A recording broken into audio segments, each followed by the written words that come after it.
Welcome to Mind Your Own Retirement with Kaye Fallick, the publisher of YourLifeChoices magazine, and me, John Deeks. I'm here because I'm happy to be here, and Kaye is very happy to be here too. Hiya, Kaye. I'm here because you're here. Oh, sure you are. Sure you are. And wait, what's this I hear? Folks, if you know that music, you'll know that that's all about RocKwiz. And we are very honoured to be, well, having two special places. We're in a special place right now. We're in the SP Hotel, which has been the refurbished SP Hotel, and we're in the podcasting booth of the SP, and we have the wonderful Brian Nankervis with us here on this podcast. Hello, Brian. Yes, good morning, good afternoon, good evening, whatever you like. Kaye, I'm in awe. Do you know anybody in your life where everything they say about this person is nice, behind their back, in front of their back?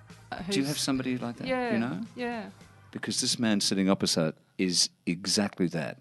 Everybody who says anything about Brian Nankervis is always good. Brian, how do you achieve that? And please, can I have some? Yes, of course you can. Well, no, you've got plenty. We know that. You've got it overflowing. That's a very good question. I think a happy upbringing, a father who liked Rotary and who liked to speak, a mother who adored that man, a mother who adored me. Life's good, John. But it is good. But you do, and I know this sounds trite, but you do spread happiness everywhere you go, right from back in the day to now. Everybody, when your name is mentioned, people smile and they say nice things, especially behind your back. Now, in our industry, yes, that is a rarity, my friend. It's not always straightforward, is it? Look, I think it's probably something to do with my approach to life. I am enthusiastic. I love being alive. I've been fortunate enough to roll with a whole lot of great decisions that have fallen into my lap. You know, I was a primary school teacher for 6 years. I escaped. I ended up at the last laugh, where the whole point was to entertain. And in fact, when I think back to my teaching years, I realise that the best way to make those kids happy, the best way to instruct those kids, was to make them happy and to deliver a degree of entertainment. So I think that's been my whole process. So this is, your job actually has to be the best gig in Australia. A beauty. It's a ripper, isn't it? Yep. So did you, when you were 5, say to the mum who loved you so much, Mum, I want to be the master of RocKwiz? No, I wish I did. No, Kaye, I was a very gentle and to a degree, a shy child. You still are. I grew up in a pretty conservative but loving home. My cousins introduced me to rock and roll, Bill and Peter. All of a sudden, around 1964, we stopped going out into the backyard to kick the footy in winter or play cricket in summer. Suddenly, we turned right down the long, dark corridor into the den.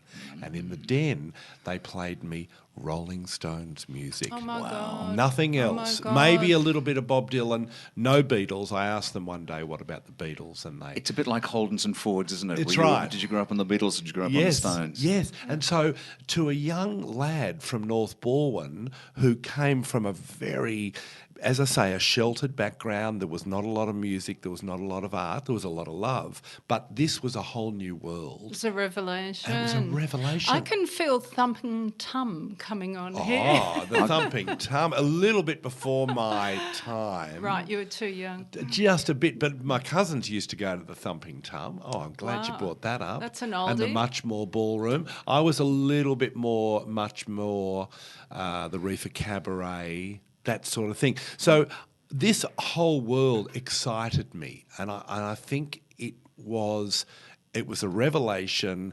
And then at school, I fell in with a different group of kids in year 12, and they thought I was funny because my old friends had heard all the jokes. Then I went to teachers' college and thought, I don't know anyone here. I can be the funny guy. Was it the Toorak Teachers College? It was Burwood. Burwood Teachers College. Yeah, which is now that monstrosity. Well, I'm sure it's fabulous, but it's huge. Deakin in Burwood Highway. It's a city. It's a city. It is enormous. When I work with audiences, I always ask, are there any teachers in the audience? And a couple of hands might go up, and I always tell them that working an audience is exactly the same as you going into a classroom, because you know in 30 seconds if it's going to be an easy day or a hard day. And I would say that your teaching would have helped you understand audiences in as much as, okay, this is going to be hard, so I have to do that. Whereas other times you come up and say hello and they're just on the ground laughing. Absolutely. And you go, oh, thank God. That's right. Oh, yeah. No, I think 6 it. years of teaching, and I taught primary, so this is grade 3 and grade 4, so they were not necessarily going to do everything that I wanted them to do, but I knew that if I made it fun, if I made it entertaining, and that was a great way to begin. But also, John, you and I share something, is the idea of doing warm-ups and doing years and years of warm-ups. I did the panel for maybe 5 years. I did warm-ups for Jim Owen, for all the Working Dog productions. And you know what it's like. You've got to think on your feet. You do. And you have to be, you have to be honest and nice, and, you just have to bring them through the production. That's right. And make them feel inclusive. Yes. Because as we know, it's all stop-start and horrible stuff, and the best is live, as we know. Of course. And it's not always about you, so you have to learn. It's never about us. No. Because it's very, very easy to take that role, and it's wrong, because we're not the stars, we're just the conduit. Well, I always say we're there for the foreplay. Yep. And we hand over the big O. We're just the fluffers. That's right. That's all we are. We're the fluffers. Do you know what that is, Kaye? No, I'll I don't explain even to know you what after. a warm-up is. Darling, you're in the SB. We'll explain a lot of things to you as we go through, and stop trying to act so incredibly shy. Brian, before I throw over to Kaye, as you know, Mind Your Retirement is about folks who reach a certain age. Can I invoke an old song and ask you the question, did you want to die before you got old? No. Who sang that? That was Pete Townsend wrote the lyric. Roger Daltrey sang it with The Who, of course, I die before My I Generation. get old. And now they're very old. And they're still rocking and rolling, baby. Right. There's no way they want to die. They They've never just thought made that a they new would be album. still performing at 30. I know. Well, that's what Mick Jagger once said famously, I think, I hope I'm not singing Satisfaction when I'm 30. So, Brian, what's the deal here that we've got all these sort of fabulous people we grew up with, let's Yes. face it, and they were angry and they were subversive and blah, blah, blah, blah. Yeah.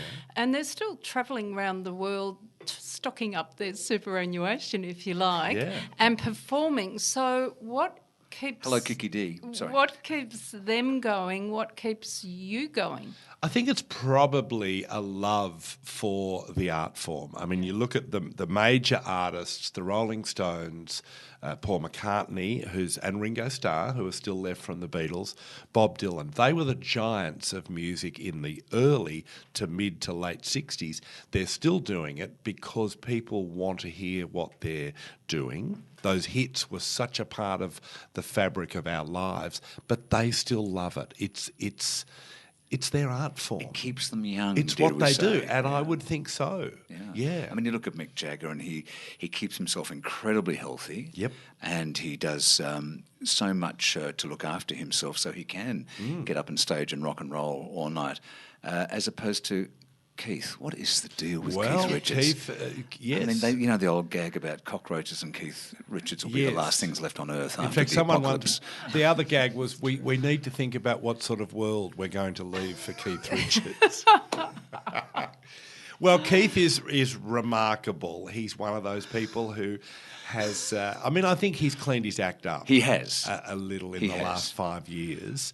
But Having said I think it's a love for music. You read any interview with Keith Richards. all about the music. It's all about the music, and he talks with such passion about reggae or Chuck Berry or Jimmy Reed or John Lee Hooker. So it's the emotional connection, what I'm hearing here, because John and I have spoken quite a lot on the podcast about not being isolated and not becoming disconnected. Yes. So do you believe these rock legends are still connected to their absolutely. tribes, if you like. Yeah. Yes, Yeah. I think they are, and I think it's part of community. And you look at all those. Not so much Dylan, he is one apart, but the Stones, Paul McCartney, they've all taken on social media. They all Instagram.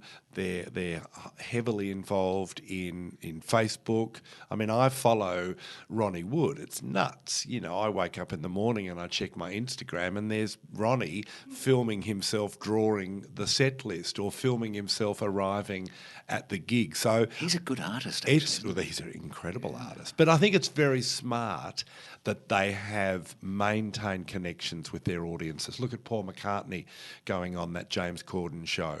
Oh, the brilliant. Carcapool That went karaoke. everywhere. It was incredible. Yeah. And it was really very smart from Paul, but of course he delivered. It wasn't like he wasn't particularly good. You know, he turned up in some pub and they did a gig and it was fabulous. And he sang. So that's part of the recipe again to stay connected is to learn new tricks, to look at new ways of communicating. So to keep mainstream, not to go, I'm too old to learn that. That's right. Never say that. Brian Nankervis is our special guest here on this wonderful podcast of Mind Your Own Retirement with Kaye Fallick. And Brian, do you mind staying with us for the next 24 hours? I would be delighted. That only seemed that way. That sounds like a floor manager on a TV show. We'll be back with more right after this.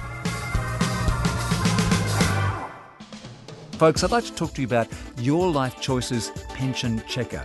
Now, this is an easy-to-use financial tool that allows you to calculate exactly how much you should be receiving in fortnightly pension payments and supplements.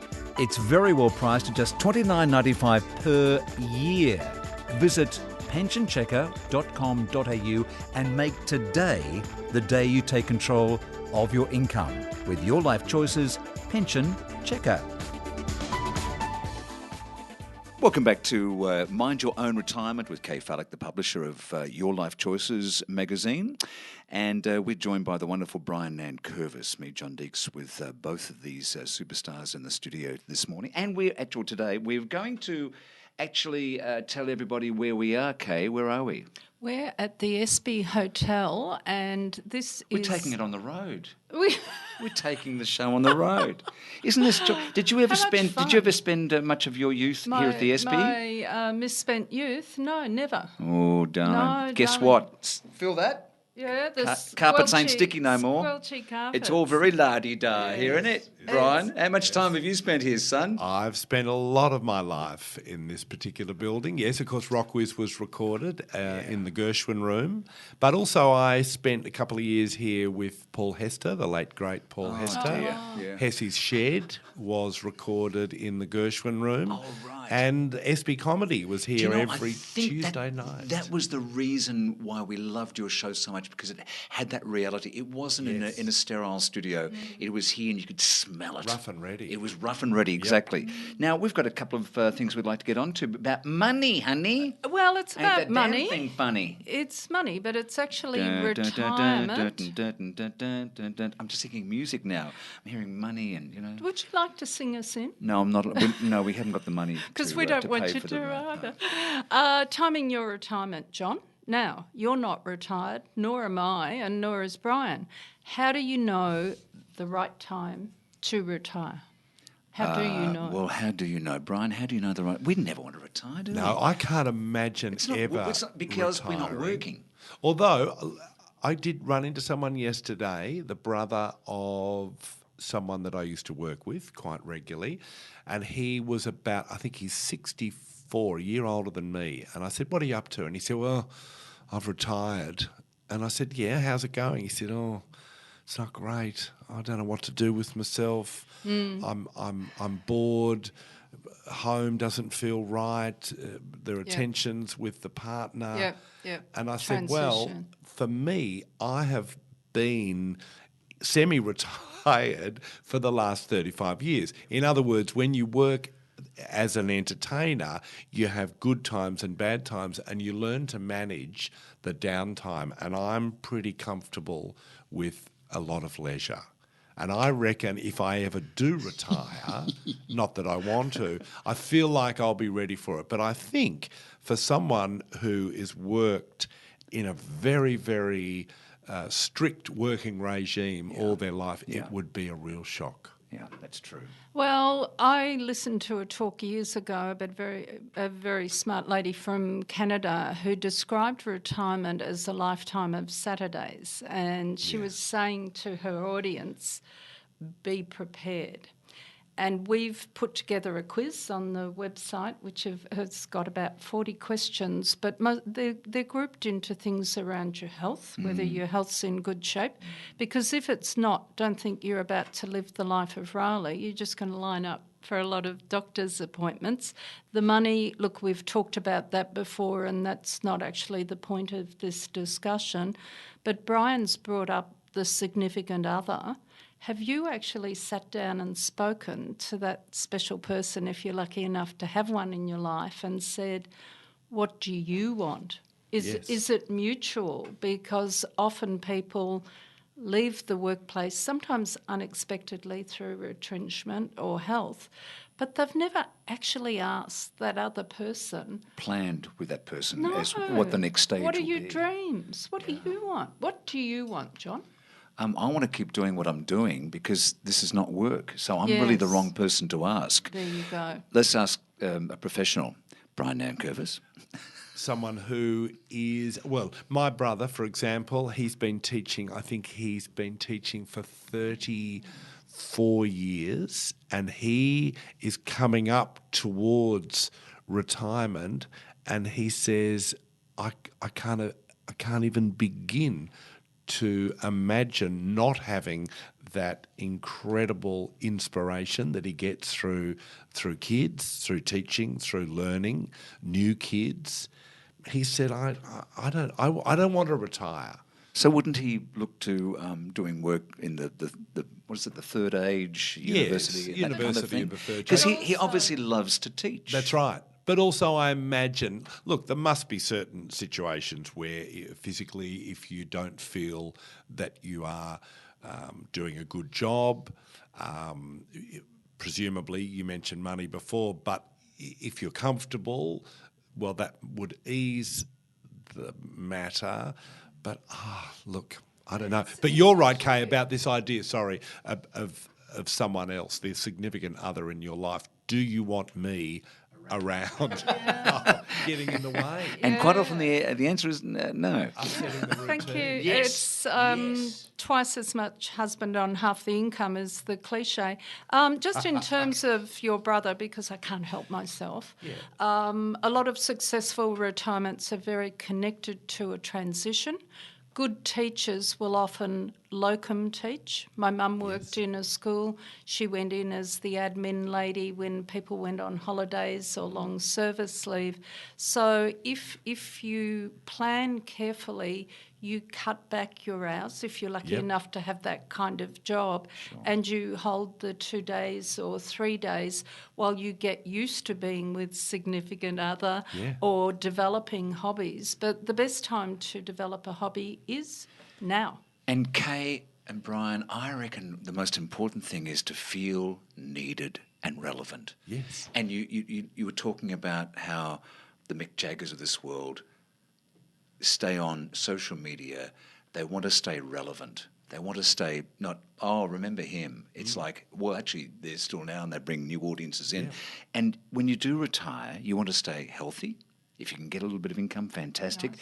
But you want to stay relevant and feel needed. Sense of purpose, a reason to get up in the morning, which kind of kills that lifetime of Saturdays unstructured. So often we'll suggest that people start a retirement diary, and people might join a club like a Rotary, or they might start volunteering, they might start teaching English, or little pieces to get them in the groove a bit.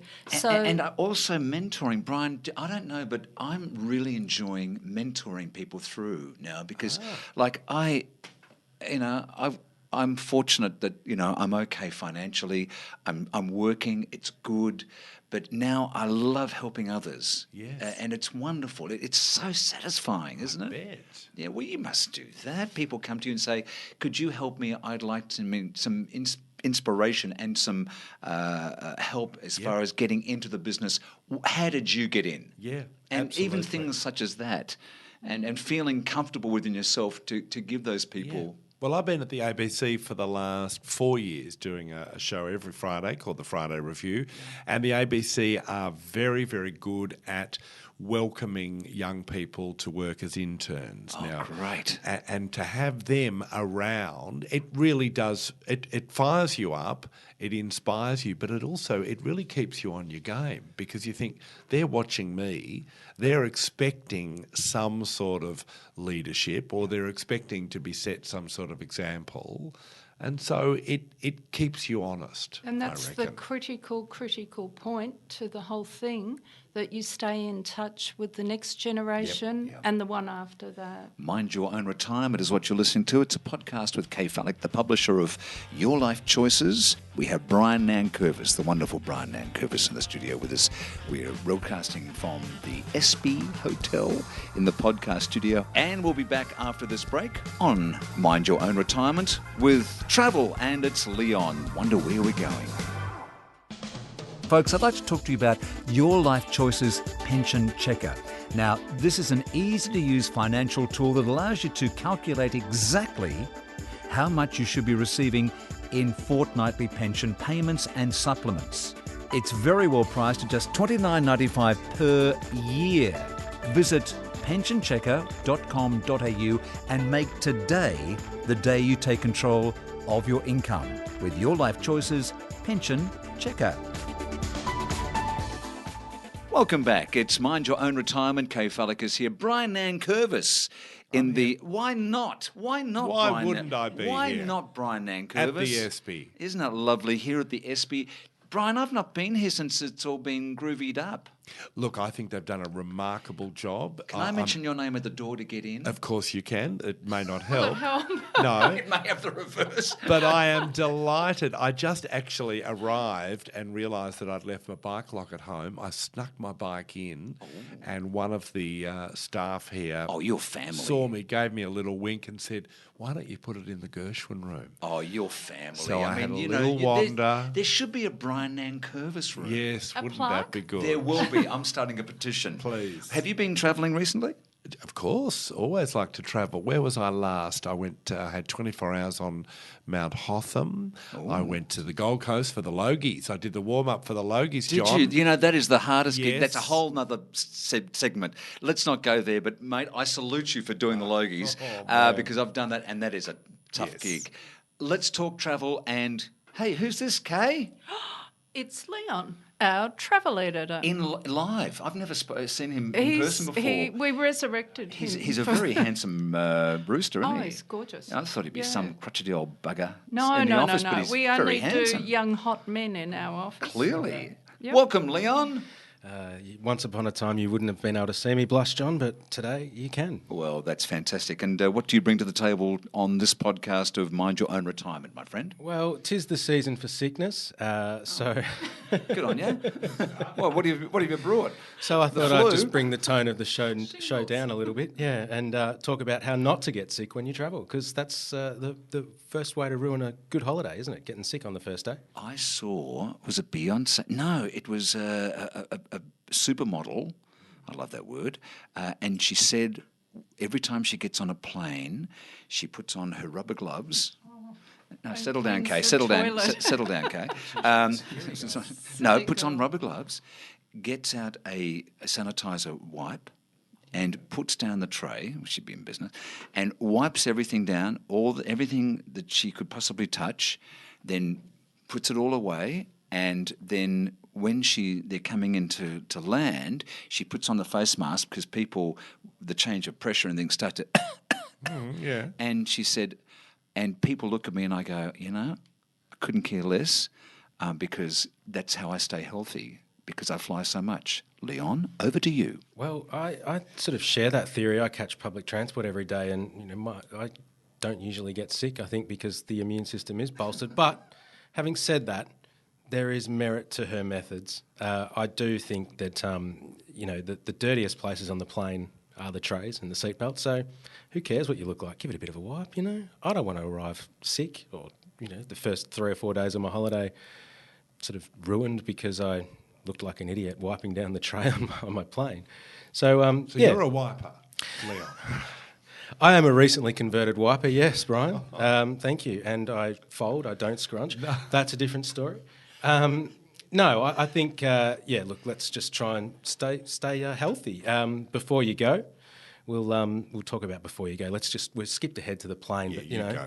I can take this way further if you want to be really paranoid about being sick on holiday.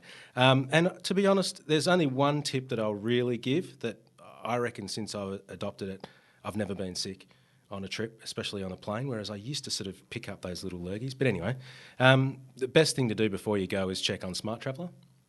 Have a look and see what the health's like in the destination you're going to. I recently went to Fiji and kind of developing, so you've got to check, see what's going on in the place. Smart Traveller was good because it sort of gave me the straight lowdown. I was worried about the drinking water, found out that I didn't really have to be, especially where I was going in Fiji. The rule is hotels and resorts, you're sort of pretty safe with the water because they usually have water treatment. But the further away you get from those places, that's where you're sort of more in danger of maybe picking something up from the water. I reckon before you go, just sort of load up on the immune boosters, eat colourful fruits and veggies and get some good sleep. Maybe don't get blind drunk the night before you leave, no matter how nervous you are about the flight. Now you tell us. Well, the alcohol will kill anything on the plane, but What not before. What about those amongst us who still work, who before you go on a holiday, you work 3 times as hard, and you crawl onto that plane and collapse, and that's when it's Kaye. She's talking about herself again. That's when I think you pick up the bug because you do go away exhausted and your immunity's way down. How do you... You need a holiday before you go. Yes. Because, Brian, there's trips and there's holidays, isn't there? Yes. There's trips and there's holidays. So that, you went to Fiji, obviously.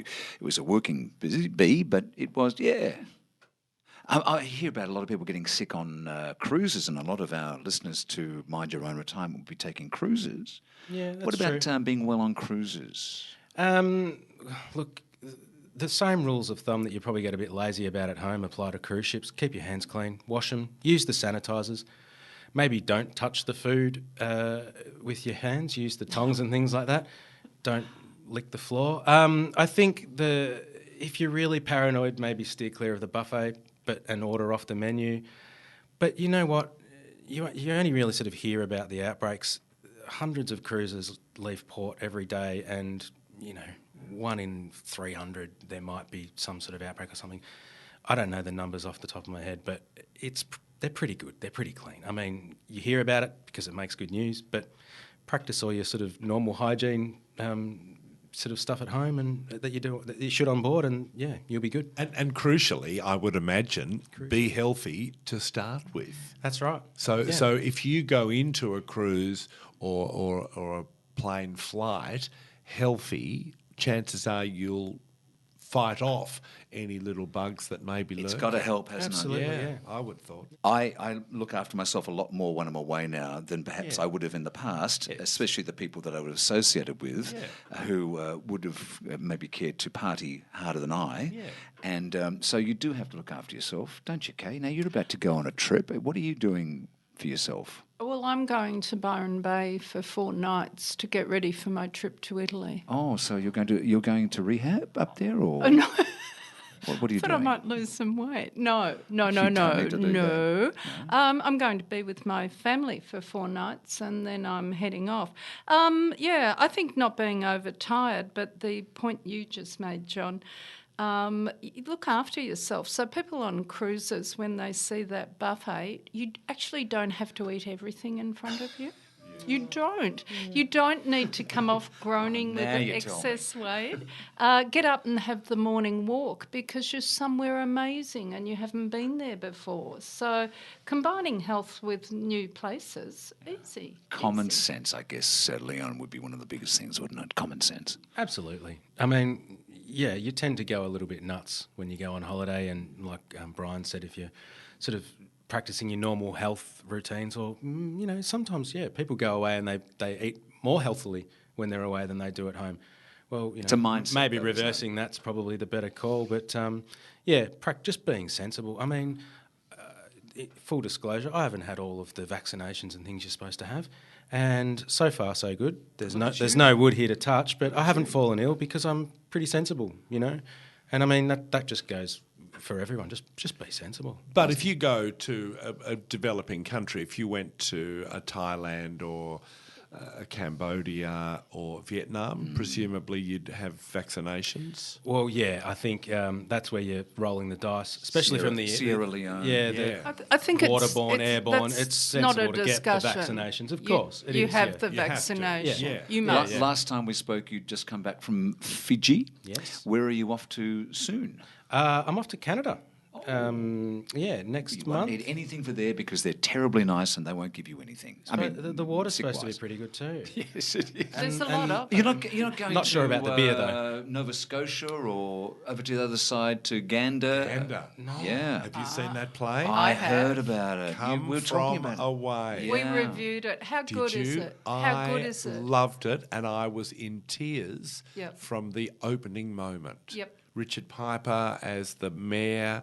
It's magnificent. Are you going there, Leon? No, I'm off to Ontario actually. Okay. Yeah. Kaye was recently in Nova Scotia, so I was. we know a And bit about it. Newfoundland. Newfoundland. That's Want to right. go to Gander? I did not. What I about you, didn't. Brian? Are you off to somewhere exotic soon? I mean, you've looked, I wish Gold I Coast, was. Bulla. No, my eldest child is currently in New York. My middle child is about to go to France on a university exchange. Our youngest is going to Paris in December on a school exchange. So we're thinking maybe we might have a white What Christmas. happened to our childhood, mate? We were lucky to go to... I went to Tasmania. Exactly. Now our kids are all over the world. Yeah, they do love to travel. And it's a wonderful nuts for for us it. because if you're fortunate enough, and a lot of folks aren't, of course, but if you're fortunate enough to say, okay, I'm off to New York because I have to go and see, little, Trixie or whatever. I've got to meet you there. What will we talk about next time we catch up, my friend? Whatever you want to talk about, John. All right. When are you? Are you off to Canada soon? Or? I'm off mid-September, so we'll probably see each other before then. You're not going to miss out on the footy grand final, are I you? hope so. Oh, okay. No, he's one of those. All right. Let's everyone. No, because calm St Kilda down. won't be anywhere near those finals. Oh, No, they then I'd go as far away as you possibly can. Mind Your Own Retirement is what you're listening to. You've just heard from our wonderful travel guru, Leon, and Brian Nankervis is the other voice from RocKwiz and everything. Everybody loves Brian. What are you pointing at, Kaye? Have you got a nugget in your hand? I Oh, have. She's got a nugget in her hand. I have. And she's happy to see us. And we're going to talk about that nugget, or should we go straight into the nugget? We'll go straight into the nugget? Okay, we're going to go straight into the nugget. It's Mind Your Own Retirement coming almost live from the Espy Hotel, the new revived Espy Hotel with not a sticky bit of carpet in sight, but some of the traditional wonderful, wonderful warmth of this place and photos that I'm looking up on the wall of so many great artists, all of whom are very close personal friends of Brian Nankervis, which is Yeah, there's fantastic. a few up there. I here. can see Sorry. Tex Perkins. Yeah. I can see, Mossy, I can see Mossy. Mossy, perhaps Mark Seymour, Stephen Cummings. Come in, everybody. Come in. on. No, they're Do you just reckon this photos. place has got ghosts? Has it got a ghost? Oh, yeah. Well, apparently there's one up on the top floor. Really? Yes, Oh, in wow. the Alfred Felton room. I believe it's called the Ghost of Alfred Felton Yes, Bar. that's right. Is that right? Oh, I have to find out Beautiful. about Way that. upstairs. Kaye, are you concentrating? I Yes, you are. I am listening to you. I think it's wonderful because you're the only one who does research on this. I'm the only one Have you who researched a cares. nugget for What's us? the nugget? Do you know, I'm listening to all of you say everything that I was about to say in my nugget. Oh, darling, I'm dear. sorry. It's okay. Come on, It's Shouldn't have okay. preempted it. It's something you didn't know before. The hotel was built in. Come on, guys. 18. No. 52? Oh, no. 18. No. Were you there? Brian's getting warmer. 1870. 80. Oh, it's not fair, Kaye, because you'd have been here when it opened. I was with my mother. It was intended to be 3 large terrace houses. There are ghosts here, and once there were baths and an ice rink, okay? Well, St. Moritz was just down the road. And the big deal is that they do ghost tours here. So you come here, you get your drink, and you go looking for long-lost people. Wow. How cool is that? And what else? Oh, how many babies were conceived here at the SB? 3. Oh. All in the same night. It was very snowy.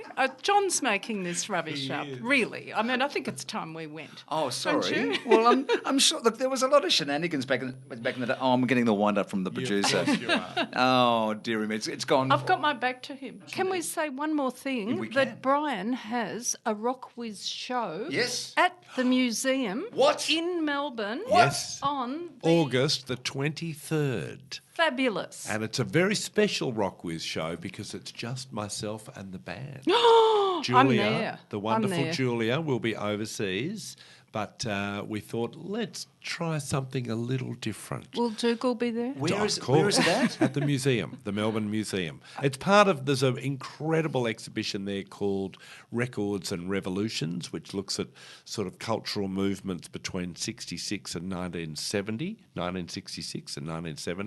And so our show will sort of fit in with that, but there'll be a lot of quizzing, there'll be a lot of rock and roll. Please tell me it'll be on telly. I'd like to, but I can't. Is it being shot? No. It's not being filmed? No, it's just that live experience. Someone might have a camera. Can we get tickets? Yes, you can. How can you get tickets, Brian? Would let your fingers do the walking to the Museum of Melbourne. Okay. Melbourne Museum. And we'll put it up on the please website. do. Would you? You've been listening to Mind Your Own Retirement, you two crazy kids, with Kaye Fallick, the publisher. Your Life Choices is where you should always be. Please tell your friends. We'll be back next time from some wonderful location for your next episode of your podcast's Mind Your Own Retirement.